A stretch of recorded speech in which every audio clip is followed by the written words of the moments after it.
What if your self-doubt isn't a flaw, but a sign you're here to lead in a whole new way? In this episode, we explore how reclaiming your true self, the feminine, masculine, and ascended, can unlock the magic, clarity, and freedom your mission's been waiting for. Hi, and welcome to the U World Order Showcase podcast, where we feature life, health, transformational coaches, and spiritual entrepreneurs stepping up to be the change they seek in the world. I'm your host, Jill Hart, the Coach's Alchemist, on a mission to help entrepreneurs and coaches amplify their voice, monetize their mission, and get visible, leveraging podcasts and Substack. Today, we are chatting with Kira Finley. Kira is an intuitive coach, aka Hart creation doula. Don't you just love that? Her passion is serving artists, creatives, and visionaries who feel a deep soul call to birth a new earth through their creations, whether that's a business, book, soul project, or nonprofit. She weaves in astrology, the gene keys, as well as other practices and tools that have been a part of her journey to wholeness. And she's also the host of an Alchemical Life podcast. Welcome to the show, Kyra. Thank you so Kira. much. Oh, now I can't remember which one it is. Kira, thank you so much for having me. Yeah, well, it's really our pleasure to have you join us. So let me ask you the big question. Are you ready? I'm ready. Okay. What's the most significant thing, in your opinion, as individuals we can do to make an impact on how the world is going? Ooh, no pressure. Play the Jeopardy music for you. We changed the world. Yeah, I think what is core to my belief is coming back to the true self. Like when we peel away, the only person we can ever change is ourselves. The only person that we can ever really influence and affect is ourselves. And yeah, I think if everyone took radical self-responsibility for themselves and coming back to the true self, which is the immortal creator within each and every one of us, it's your God self. And when you peel away the layers of ego and the projections and all this kind of stuff, then the world changes. Like your experience of the world changes, and then you're interacting with the world in a completely different way. So then the world actually changes because we are creating our reality through our perception. So yeah, I would just say that, like, really coming back to the true creator being, this is why I'm just obsessed with helping people come back to, like, not only am I creating my projects and not only am I creating my songs or my poems or whatever, but I'm actually creating the world that I inhabit. When we reclaim that identity and we liberate ourselves, then the world will absolutely be fine. Like, and it's one person at a time, but that's how it, in my opinion, that's how it happens. Kind of like a chain reaction. Exactly. One person bumps up against the next person and they bump up against other people and the whole vibe changes. It is, absolutely. I mean, war and everything that we see that is so terrible right now is actually, like, this is a little mind-blowing, but it's actually only happening because our attention is on it. And when we pull our attention back to, I'm going to create the world, the reality that, like, I'm so just responsible for me, and I'm not even going to, like, register you guys, then that's how the vibe changes. Like, we start to change by what we focus our attention on. I think of that way with politics. In fact, I before the election, I was talking to my husband about this. It was like, what if we just, like, all of us just ignored Washington? Would it just go away? So I choose to believe that that would happen. And, yeah. my worldview is that my ideal world, I should say, is a world that has no borders. We don't have to worry about, can you come in here and live on this land? Who cares? It's just land.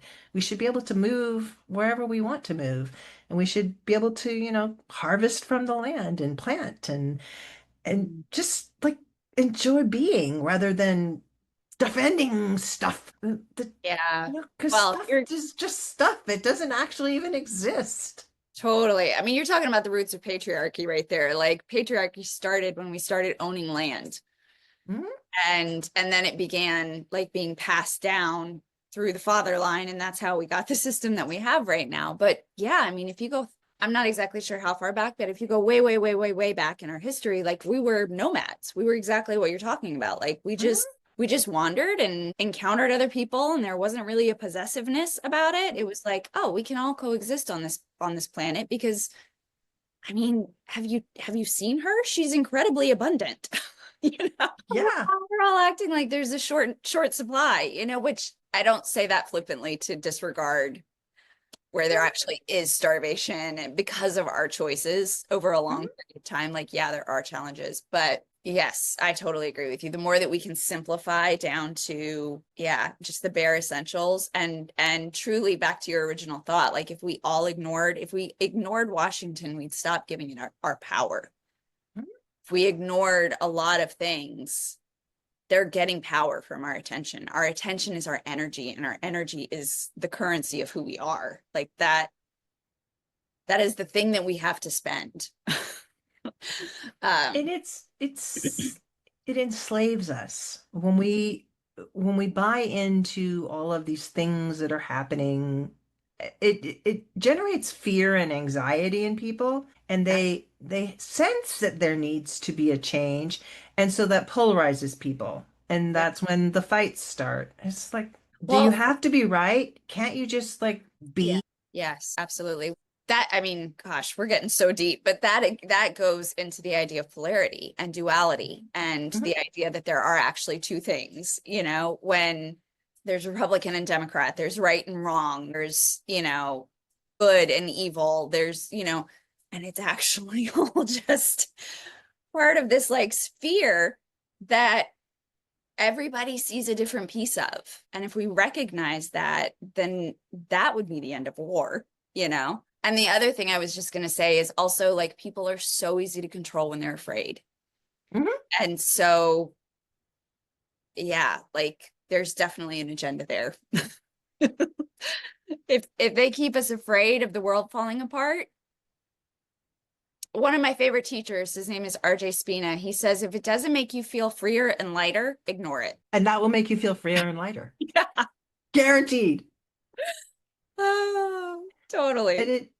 it's not like put your head in the sand and pretend like none of this stuff exists, because, we live in this world too, and things do impact us, and we have to make decisions about things, and there's consequences for the decisions you make. But if more people took responsibility for the consequences and made decisions intentionally, recognizing that, yes, this comes with a consequence, and I'm going to take that consequence Yeah. because that aligns with who I am. And it might be unpleasant for a time, but nothing lasts forever. It's just going to be a season that I'm going to go through.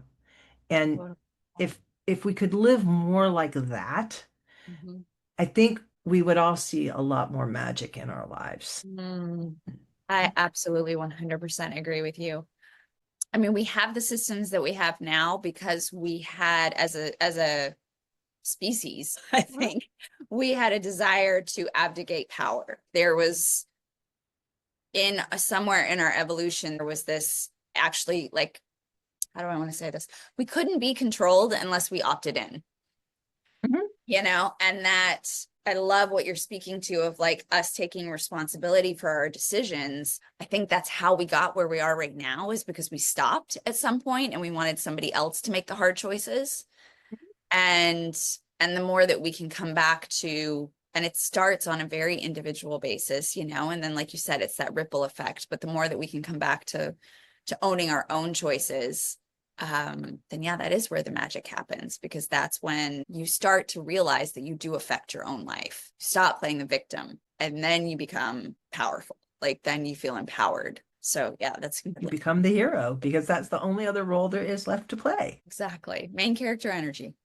Yeah, yeah. And your story can be however you want to write it. And it's never too late to start a new chapter. Mm-hmm. Yeah, well, yeah. You I mean, just put a that's period, yes, turn the page.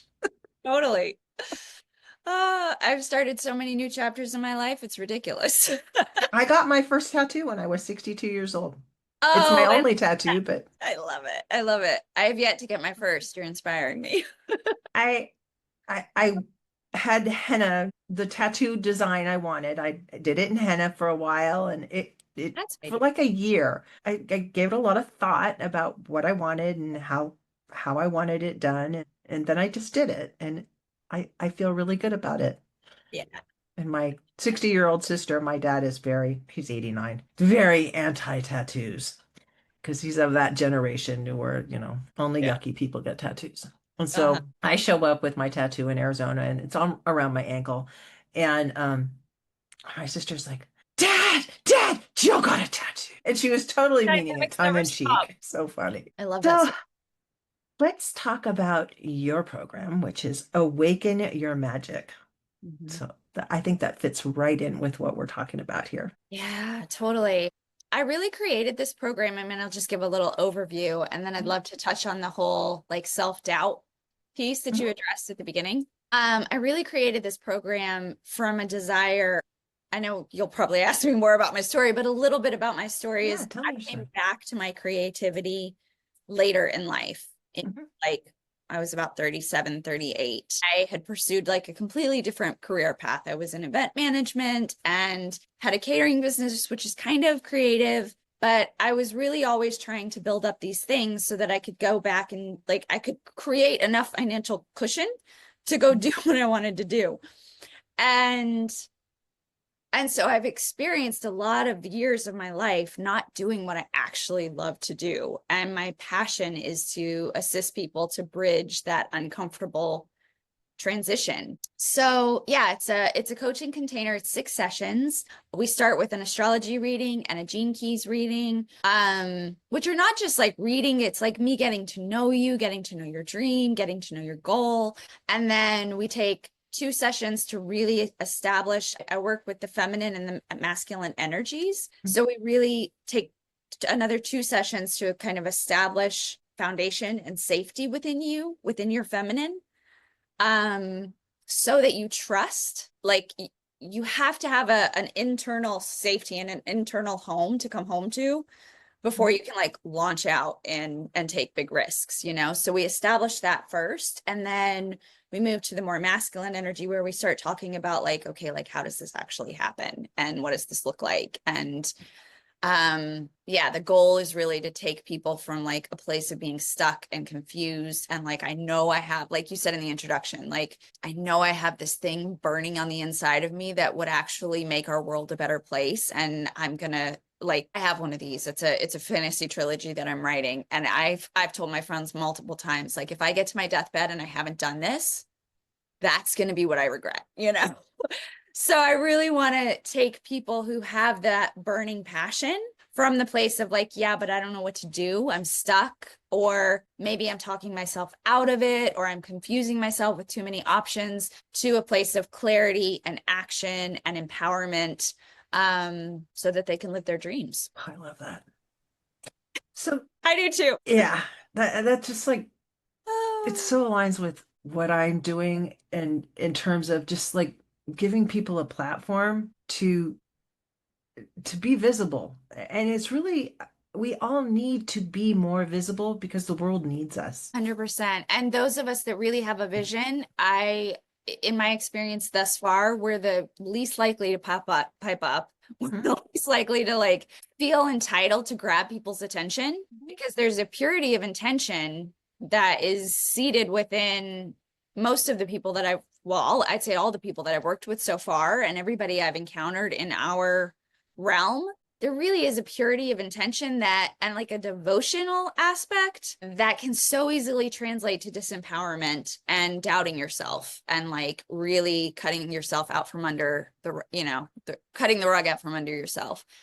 And so yeah, sorry, I didn't mean to interrupt, but I just can't agree. I could not agree more. Like the world needs us to be more vocal and visible and confident in the message that we have. It sounds like what you're helping people with in terms of I want to talk to you more about gene keys and understand what those are.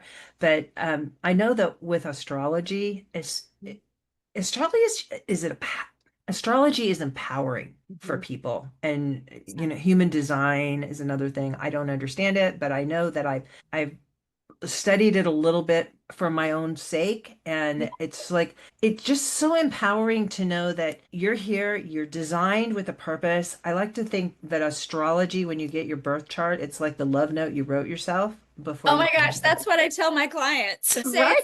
memo that your soul wrote to you to remind you why you came. So it's very Yes, similar. Yeah. because that's all it is. It's like you have a propensity for X, Y, and Z, and these are the different phases in your life. And I didn't really discover astrology on a very deep level until I was much older, like in my late 50s. And when Hmm. I went back and I looked at my birth chart, I was like, yep, that happened then. Yep, that happened then. Yep, that happened Totally. then. And so I can look at it into the future and go, that's on the horizon.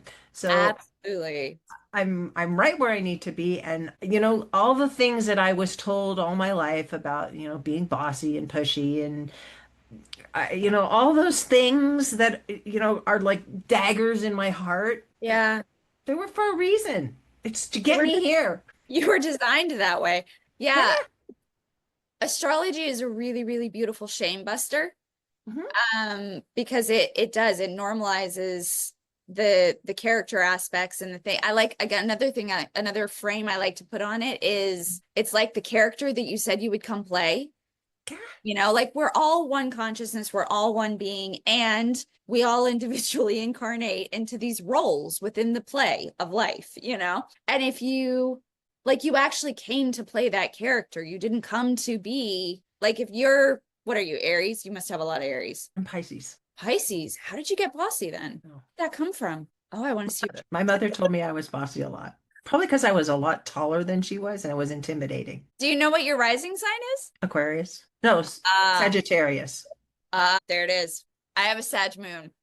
So I have an it, Aquarius moon and a Sagittarius rising. oh, you and I are actually similar. I'm Aquarius rising, Sag moon. So we're flip-flopped. But yeah, like if you know that about yourself, that also explains why you're doing what you're doing. The Aquarius is the futurist. If you know that about yourself, like you really can bust a lot of the myths and live into the highest expression of your design. Yeah. And then do you want me to go into the gene keys a little bit? Yeah, for Okay. sure. So gene keys is one of my favorite. It's one of my favorite systems. It was for me, I was actually in the Christian church about 3 years ago. Mhm. And it was how I transitioned out into a much broader, form of spirituality that fits me a lot better. But so it's very near and dear to my heart. And it's what I always tell my clients is if astrology is the note, the memo that your soul wrote you, Inkies show you the superpowers that you have in your backpack. Like imagine you're an adventurer and you've come to Earth on a mission, and the gene keys show you like the weapons you've got, you're like Tony Stark guns or whatever. It's a system that was based off of the I Ching, astrology, human design. It weaves all of it together. And it was created by a man named Richard Rudd. He had like a 3-day mystical encounter, received all this data, and has essentially come up with 64 codons, 64 expressions of consciousness that Mhm. correlate with our DNA because there's 64 codons, which also correlates with the I Ching. And the quickest way to explain it is it's an alchemical system that really aids in transforming your shadow states into what he calls the cities. I call them your divine superpowers. Like, and so you're able to see your subconscious programming and the shadows that have like really been messing with you and intentionally just raise your vibration up that scale so that you can unlock more of your creative genius. To give you an example, like liberate, there's 11 keys in the profile. Liberation is one of my keys. Intimacy is one of my keys. Um, Imagination. I'm a fantasy writer. Like it was fascinating to me when I saw my profile and I was like, oh my gosh, like it's like he's singing the song of my heart. But nobody had ever told me why these things were so important to me. Mhm. And now I look and I see like my deepest desire is to liberate humanity from the ego and to help people create more intimacy with themselves. And like all of these things come out in me so naturally.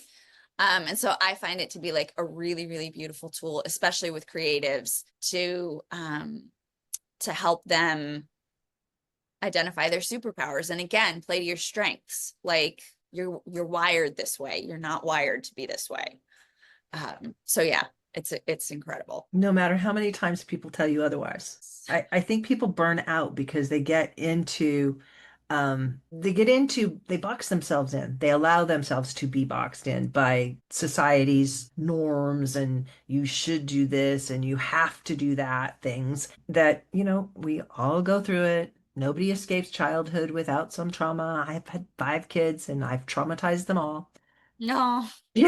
I just like it's the way it is. We're Yeah, humans and it's what jumpstarts us to be who we're going to be. absolutely. Yep. And then it's up to you to figure it out. Hmm. Go look at your astrology, and apparently we need to get these gene keys, and you offer a free masterclass on that. You want to talk about that a little bit? Yeah, yeah. I did a free master class a couple months ago, I guess, and it's a 90-minute class. It really just kind of lines out my desire. The Gene Keys are very esoteric and woo-woo. And I love that about them. And my desire was really like, let me like bring this down to like super, super practical level. And it teaches people how to interact with their chart, what the shadow, the gift, and the city are, what the lines are, like, because when you first look at your chart, it's like, what am I looking at? um, and so yeah, it's a great, great place to start. Those human design charts always reminded me of those connector sets, there's the stick and then the balls. I know exactly what you're talking about. That's yeah. I'm totally overwhelmed. Oh, yeah, totally. That sounds like a perfect place for people to actually kind of get introduced to the idea. And I know I'm going to be going over there to figure out what my gene keys are because it's really inspiring. I want to circle back to 2 things. One is that you were talking about we all come here with a role to play. Hmm. And you were also talking about, the light and the dark and the evil and the good. There are some people who they are love because we are all love in the container of I The one. am the Yep. one.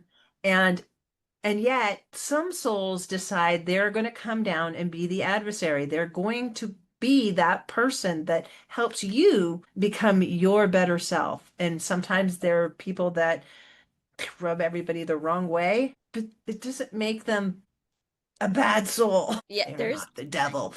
They're yeah. just souls who have decided to come. They have agreed to come and play this role on this realm that we're living in. Yeah. And it's kind of a service to people. And Yes. as we evolve and can understand that, this is not their soul. This is just the role that they're playing. I had somebody mention to me, Allie, I think Davidson, she's like, the wind doesn't know what it's doing until it brushes against a leaf. Hmm. And it spoke to me of it's in opposition that we understand our purpose. And without that, then what's the reason for coming here? Exactly. Yeah. I couldn't agree with you more. Gosh, there's so much I want to say about that. I haven't really like gone into my personal story, but I'll just say there was actually like an incredible amount of trauma in the first 30 years of my life. And so I deeply know what it is to have that rubbing up against you force and have that person that is like, holy, what the hell are you doing? Um, and through lots and lots of methods that I now help people with, but like I've come to this place of like being so, so incredibly grateful for all of that agitation because it does like it is 100% shown me what I came here to do and the role that I came to play. And without that, I know we don't like this idea, but I actually would rather have my story than have the story of somebody who's like sailed through life without any opposition. Person Like, doesn't exist. true. And without that opposition, like you said, like you have no motivation to actually find yourself. And the primary command of our existence is know thyself. Like that's the reason this all exists, is because the one consciousness had a desire to know itself intimately on all these different levels from all these different perspectives, and so therefore has created all of this.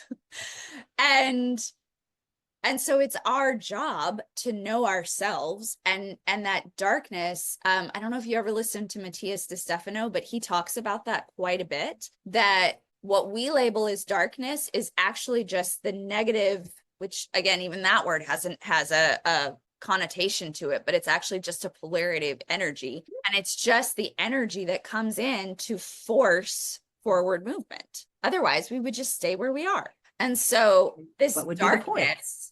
this negativity is actually doing a really huge service to humanity. And therefore, in my opinion, deserves respect. Like, another perspective to consider is those incarnations are not easy. Like, my situation involved my mother, and she was the primary abuser for a really long time, and is still in that consciousness. She hasn't broken out of it yet. I would so much rather be in my seat than in her seat. Like, it's so much harder because we are all from love. It's so much harder to hold that vibration and to hold that negativity. And I've even heard theories that, like, it's the more ascended souls who actually take on those roles because they're incredibly hard. I'm not saying that's necessarily true, but I would say it probably is for some. I would have to agree with you. I know who my abusers in life have been, and yeah, my mom was one of them, Mm, and and she's passed, but mm, I know I still feel her presence, and it's really a loving presence that I feel for her. And I've had people like tell me that they're hearing from her, so I know she's around. oh, But while she was alive, we never, and I do mean never, from the time I was very little, I had a time with her where she just like, she would tell me often she didn't love me. She didn't even like me, but she oh, didn't love me for sure. It's just like experiences along the line. And yeah. but it again, I was the oldest of three girls and we moved around a lot, so I didn't really have any outside stuff, and my dad was a naval officer, so he was gone all the time. So it was really me, my mom, and my two sisters were for most of my life. But it caused me to be able to be perceived as an extrovert Mm, because I realized that, nobody's going to stand up for me unless I stand up for myself. mm, And it's why that I got that bossy label, was because I just needed to protect myself and, bring it on. oh, What's the worst you're going to do to me? Not like me? Well, that's already happening. So yeah, so get in line. yeah, totally. Well, and that's the thing, like those, and then those protector parts become the parts that we get to work with Mhm. throughout our journey and, like, soften the edges of. But Oh, yeah. without, I mean, when I look at my own journey, I think the thing that I'm just the most grateful for is that I have had to fight for self-love. Like, Mhm. it's been a real effort, because much like you, like, it just was not a given in Mhm. my home. It was used as a weapon. And I love that. I love that about myself. I love that I have the confidence and the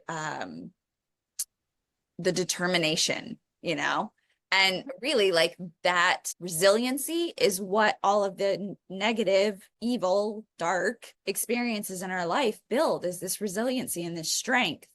And that's what we came to Earth to do. Like, we did not come here to play it safe or easy. This is not the planet that you go to if you want it easy. Yeah, it's the planet you go to for an adventure. And Yeah. I can look at my mom, and I'm sure that you look at your mom kind Oh, of the same way. It's like I can look at you and I know that you were a little girl when you had me. yeah. And I know that you were struggling with so many other things in your life, and your own mother didn't want you either. And she told you that. So just this is not like it was just like a normal progression because they didn't have the internet back then, and my mom was just like as far away from her mom as she could get, as fast as she could go. And we didn't visit her very often, and my mother, it was just like I feel bad for her at this point. It's like, Yeah, totally. Yeah, it's interesting. This came up for me on Mother's Day. mhm, Which Mother's Day is usually easy for me, but this one was just a little bit harder. And I ended up actually creating like a ceremony for myself that night, and I invited Mhm. in my mother's higher self, even though she's still alive. We're not talking. Um, but I invited in her higher self, and just like you spoke to, I felt the love and the compassion and the comfort and everything that that soul would love to have given me, you know? Mhm. Um, but that just was not, that was A, not the role that she came to play. I absolutely am who I am today because of who my mother was, you know, which it's funny. She and I had that argument one time, and I, I just agreed with her. So that's ironic. But I am like, I'm absolutely who I am. And I honor her story. Like, she had a really, really hard life. And there I've had mystical encounters and experiences where I've felt the darkness and the disempowerment that went all the way back in the women of my mother's line specifically. Mhm. And I know what she was carrying, you know, because I've had to carry it. Like, it got passed to me, but I think those of us who are stepping up now are like, okay, and it stops here. You know, like, bless all the generations that got us to this point, because man, I mean, we're aware of all of this now. They weren't, you know, like they're It living was in normal for I them. exactly, like they had no consciousness or no awareness that like it doesn't actually have to be this way. I get goosebumps. Like, I would not want to have carried that story. It wasn't that long ago that women in the United States were basically chattel. You I couldn't know. own property, you Yeah. couldn't have your own checking account, Yep. you couldn't get credit. So it, you women would go to college just to find husbands. Now colleges are full of women and very few men. Men generally tend to go and do trades now. Whereas, yeah, it's something like 70% of colleges are filled with women rather I than know that. men. Fascinating. But it used to be different. It was kind of like a dowry that your parents gave you just to send you to college. And you went and lived in a sorority where you had another mother watching over you to make sure you stayed pure and chaste, because God forbid, you gave yourself up before you found that man who would take care of you for the rest of your life. And most of those ended in divorces because, you're dealing with men who didn't understand what their actual roles were in life, and they didn't really have any purpose. I mean, you look at these older men and very few of them had careers that were very fulfilling for them. They were like bank tellers and Yeah. it's just like Well, nothing my dad, creative. he would be in his mid 90s at this point. He Hmm. passed away about 3 years ago, but he um went into marketing and advertising and became a, you know, just a corporate dude. And I swear to God, he was, this is another nod back to my love for artists. Like, he was definitely a poet and a, a frustrated artist at heart, you know? And yeah, I think it's only been recently that we've awoken to the fact that life, we get to fulfill our purpose. But yes, I was just having this conversation with a friend recently about how recent it was that women weren't even allowed to own property, and like, it's mind-boggling. Like, it's been what, like 100 years max? We only got the, I can't remember. 67 Is when the that when we Civil got the Rights Act was passed, and it wasn't until the 80s when women were really able to like venture out on their own. It was your so that's what, jobs. 40 years? Yeah. I was Uh in my 20s when I got the inclination that, I could be whoever I wanted to be. But usually it was and during that period of time, women were expected to yes, you could do whatever you wanted to do. There was the glass ceiling, of course, but you were also expected to have children, get married, be the best housekeeper ever, and be a fantastic cook and entertain for your husband. I have a friend and she's a really great creative human being, and she was married, and her husband and she had a career in her own right, but her husband was like, he expected her to host all these amazing parties and keep an immaculate house. And he's like, why aren't you so great in your career? And she looked at him and said, well, if I had a wife like me, I'd certainly be at the top of my career too. less. Oh my goodness. She's such a pistol. Yeah, good for her. He needed that. But he did need that. But Yeah. it was just how men viewed themselves and what they were entitled to, and women were just, I know I bought into it. I bought into it for a long time, and I finally was just like, no, I'm not doing this. Yeah, absolutely. Yeah. I mean, our consciousness is shifting and Mhm. we're seeing that. I mean, on so many different levels, but yes, like this is one of the reasons that the divine feminine needs to come back, as much as I hate to jump on bandwagons because I am an Aquarius rising. We really need to get that part of ourselves back. And I don't just mean women. I mean Men. feminine energy within us all. Mhm. One of the, I've been studying with a Hawaiian mystic for about a year. His name is Keone Hanalei, and he is massive, massive love. Like he's changed my life. And he really talks about the feminine in a little bit different way than I have heard.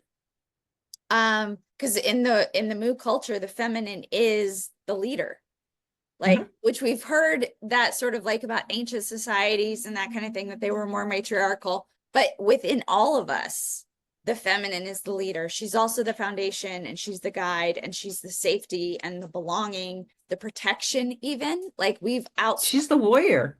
exactly. We've outsourced all of that to the masculine and been trying to give it the masculine a job that's actually not his job. Like, and he kept referencing like the mother bear energy. Like, think about it. Like, if you're in the woods and you're going after a cub, it's not the dad that's going to come after you. It's the mom. Elephants are the same way. Elephants live in a society of other matriarchs, and the males kind of live on the outskirts, and usually they live solo, and they will come and visit the herd, but they live apart from the main group of elephants, which I always found very fascinating. Yeah, Elephants also go through menopause. I like elephants, in case you didn't notice. gathering that. Um, But yeah, I think it's like really all of us coming back to that place of the divine feminine within. And then your masculine gets to be your masculine, which is he's the one that's in service to the dream that's birthed within the feminine. And so like in a lot of ways we've had it somewhat correct, and then it's like action and energy and bringing things into the manifest, like that is the masculine. But we've also been giving him the role of leader, which is not actually It's like. not his role. And what was fascinating to me is as I started studying with Keone and I started tuning into my own internal masculine, my own internal feminine, Mhm. I could sense how exhausted my masculine was. I got so much compassion because I was like, wow, I've been asking you to do something that you're not wired to do. Like, so once we get those roles back in place, and this is what I love to help people do, like once you get that role back in place, like actually really touch into your feminine, listen to her, like allow her to be the leader, allow her to be the guide, allow her to delegate to your masculine, and then what comes up from that space. And then your masculine is the artist. Your masculine is the I actually had a really profound experience once where my own masculine said, I am the liberator of your dreams. So like that energy lives within inside each one of us, and he wants to liberate the dreams of the feminine.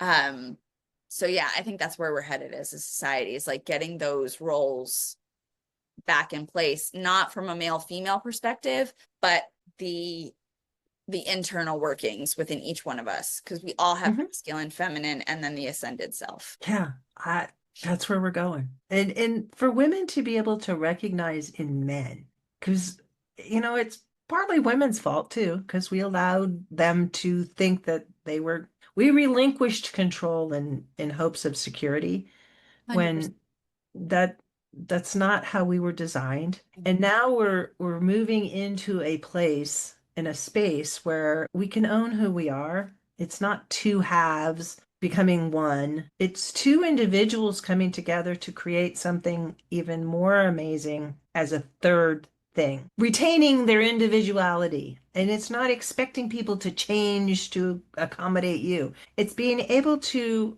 appreciate those beautiful aspects of that soul, regardless of their male or female, that they're here to express instead 100%. of trying to like dampen it down. Mhm. Yeah. So How do you do your coaching? Is it groups, one-on-one? We've talked about so much today. Oh my. I do both actually. So the program, the Awaken Your Magic program is a one-to-one container. And then I'm actually running right now a Venus retreat that is a Gene Keys retreat for like a small group of women. So Mhm. I occasionally have group offerings. I'm dreaming more into that space because I really like the energy. But yeah, I offer both. And do you do them in Kauai? Because that's where you live, right? Yeah, most of my clients are remote, but I do have a couple that are local. I've been doing mostly readings here, like Mhm. with people want to, face to face. Um, yeah, so most of it's by Zoom though. So anybody. Anybody can come. Yeah. So, how do people find you? But let's see, they can find me on Substack at Ophiuchus Moon Alchemy, Oh, which we need to talk about that too. So, okay. Ophiuchus Moon Alchemy, which is my Substack. It's also the name of my business. And I'm actually having the coolest logo designed. You guys will love it. And then you can also find me on Substack, sorry, Instagram Instagram. at kira.finley.creates.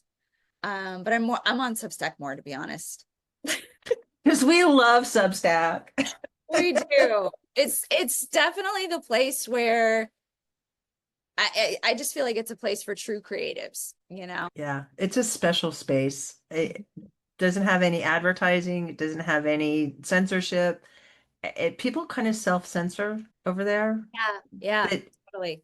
towards towards the vulnerable, towards the authenticity, people are their authentic selves. If fuck's your favorite word, go Do it. for it. Totally. Yeah. They're not gonna say, and if they do, that's what the block key is for. Exactly. You just block them, and then they're never part of your Substack experience. Yeah. It's like we're treated like adults, Mhm. you know? And I will say this too about it. Like I do think I don't know what it is in the DNA of that particular thing of Substack, but I do feel that it requires authenticity. Like you are not going to resonate if you're trying to be someone else, which you can totally do on other platforms. Yeah. So there's something really, really beautiful in the way that they've designed it, where it like kind of pushes you to be your most authentic self, which is gorgeous. And the more you interact and actually connect with people and their content, the more the algorithm rewards you and the more other people discover you and then you discover them. And it just is like this magical party that exists over Totally. there. And it's just like so different from all the other platforms. And it doesn't matter where you land in the polarity of whatever you think about whatever. Mhm. There's a place for you. Yeah, If you're really into science, there's a bunch of science geeks over there. If you're really into math, there's math geeks over there. If you're really anti whatever you're anti, your tribe's over there. And if you're really like into the woo, those people are there too. Like us. exactly. I so have appreciated this conversation with you, Kara. It's been Thank you. great. Yeah, same here. We went all over the place. I loved it. Yeah, we did. It's my favorite kinds of conversations. Yeah. Thank you. Thank you. To learn more about Kira and how she is bringing in the new earth, please visit her Substack at kirafinleycreates.substack.com. And please consider subscribing because all of the publications over there are community supported and you're just going to get so much out of what she's bringing. And we'll be sure to put the links for the show notes or the links to all of her content in the show notes, including the Keys Masterclass, the Gene Keys Masterclass. Thank you for tuning in with us today. If you have a podcast or are interested in starting one, to be sure to reach out to us at support@heartlifecoach.com. We love to help spiritual entrepreneurs and coaches amplify their voice and monetize their mission and offer a variety of ways to do this on Substack. Join us for our next episode when we share what others are doing to raise the global frequency. And remember, change begins with you. You have all the power to change the world. Start today and get visible.